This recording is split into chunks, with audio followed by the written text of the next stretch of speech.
Assalamualaikum warahmatullahi wabarakatuh. Di sini saya akan mempresentasikan hasil artikel saya yang diringkas dalam bentuk PPT untuk memenuhi ujian tengah semester dengan mata kuliah Manajemen Investasi Syariah yang berjudul Analisis Pegadaian Syariah. Langsung saja ke materi, yaitu 1. Kelembagaan dan konsep. Pegadaian syariah beroperasi dalam struktur lembaga keuangan yang menerapkan prinsip-prinsip syariah dalam menjalankan kegiatan usahanya. Lembaga pegadaian syariah biasanya diawasi oleh Dewan Pengawas Syariah atau DPS yang bertanggung jawab memastikan bahwa operasi lembaga tersebut sesuai dengan ketentuan hukum Islam atau syariah. Fitur kelembagaan pegadaian syariah meliputi 1. Kepatuhan syariah. Semua produk dan layanan yang ditawarkan harus sesuai dengan prinsip-prinsip syariah, seperti tidak ada unsur riba, gharar, dan maisir. B. Dewan Pengawas Syariah atau DPS. Sebuah badan yang terdiri dari para ahli hukum Islam yang bertugas memantau dan memberikan saran mengenai kepatuhan syariah dalam operasi lembaga. Yang ketiga atau C. Peraturan OJK. Otoritas Jasa Keuangan Pegadaian Syariah juga diawasi oleh regulasi OJK, khususnya terkait peraturan lembaga keuangan non-bank syariah di Indonesia. Konsep gadai dalam fikih Islam disebut dengan rahan. Rahan sendiri berasal dari bahasa Arab yang secara bahasa berasal dari kata al-subut wa al-dawam yang mempunyai arti tetap dan kekal. Gadai menurut A. Bashir merupakan akad perjanjian yang menggunakan barang berharga sebagai pengikat di antara pihak pegadaian dan peminjam. Dari barang yang digadaikan oleh peminjam akan mendapatkan pinjaman dengan harga senilai barang yang digadaikan atau setengah harga dari gadai yang digadaikan. Kedua, akad dalam pegadaian syariah. Yang pertama, akad rahan. Akad rahan adalah akad yang digunakan untuk menjamin utang dengan barang bergerak sebagai agunan. Dalam akad ini, barang yang digadaikan tetap menjadi milik penggadai atau rahan, tetapi dikuasai oleh pihak penerima gadai atau murtahin, menahan harta milik si peminjam sebagai jaminan atas pinjaman yang diterima.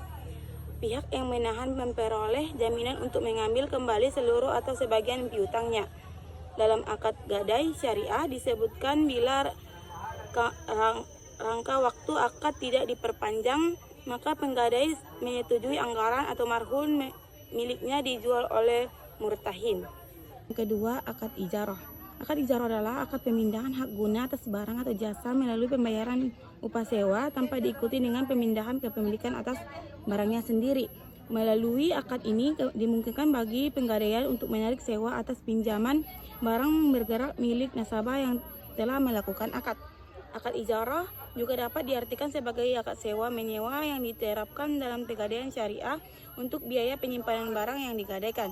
Dalam konteks pegadaian syariah, akad ini digunakan untuk membebankan biaya kepada rahan atau atas jasa penyimpanan barang selama masa gadai. Yang ketiga, produk-produk pegadaian syariah. Produk-produk berbasis syariah mengalami perkembangan yang sangat pesat. Begitu juga dengan pegadaian secara mengembangkan produknya berbasis syariah.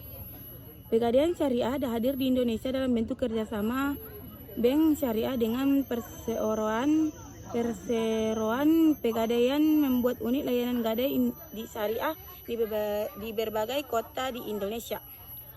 Pegadaian syariah dalam menjalankan operasionalnya berpegang kepada prinsip syariah. Pada dasarnya, produk-produk berbasis syariah memiliki karakteristik seperti tidak memungut bunga dalam transaksinya, menetapkan uang sebagai alat tukar bukan sebagai alat komoditas yang diperdagangkan. Produk-produk pegadaian syariah terdiri dari atas 1. Pemberian pinjaman atas dasar hukum gadai.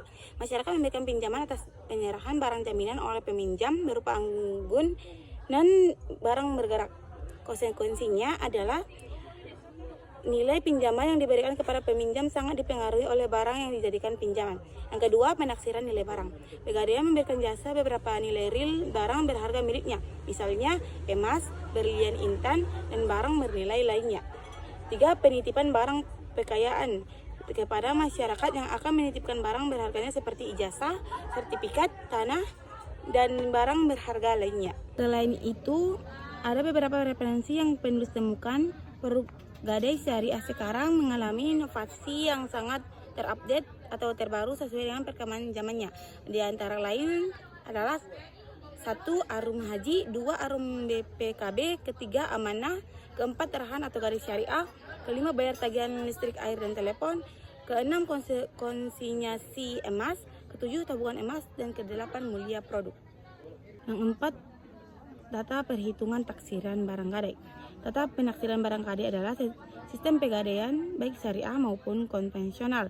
Adalah proses penting untuk menentukan nilai barang yang dijaminkan sebelum diberikan pinjaman. Tujuan utama penaksiran ini adalah untuk menetapkan nilai yang wajar agar barang jaminan dapat mengamankan pinjaman yang diberikan oleh pegadaian. Di pegadaian syariah, proses penaksiran dilakukan berdasarkan prinsip-prinsip yang adil, transparan, dan bebas dari unsur riba. Berikut adalah tahapan umum dalam menata penaksiran barang gadai. Yang pertama, penerimaan barang jaminan. Yang kedua, pemeriksaan dan verifikasi barang. Yang ketiga, penaksiran nilai barang. Yang keempat, penetapan nilai pinjaman. Yang kelima, penjelasan biaya dan persetujuan nasabah. Yang keenam, penerbitan surat gadai. Yang ketujuh, penyimpanan barang. Dan yang kedelapan yang terakhir, pelepasan atau pelelangan barang. Yang kelima, pelelangan barang jaminan. Penjualan barang yang digadaikan melalui suatu pelelangan akan dilakukan oleh perum pegadaian pada saat yang telah ditentukan di muka apabila terjadi hal-hal berikut. 1.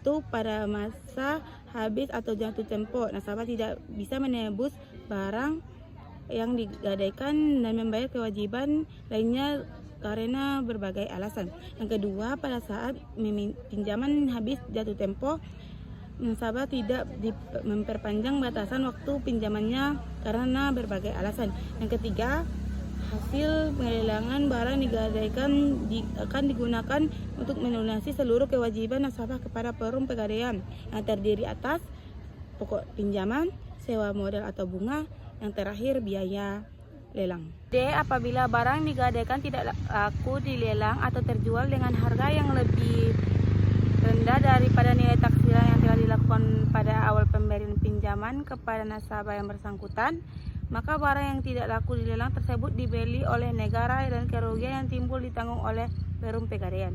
Pinjaman atas dasar hukum gadai mencaratkan penyerahan barang bergerak sebagai jaminan pada loket yang telah ditentukan pada kantor pegadaian setempat. Mengingat besarnya jumlah pinjaman sangat tergantung pada nilai barang yang akan digadaikan, maka barang yang diterima dari calon peminjam terlebih dahulu harus ditaksir nilainya oleh petugas penaksir.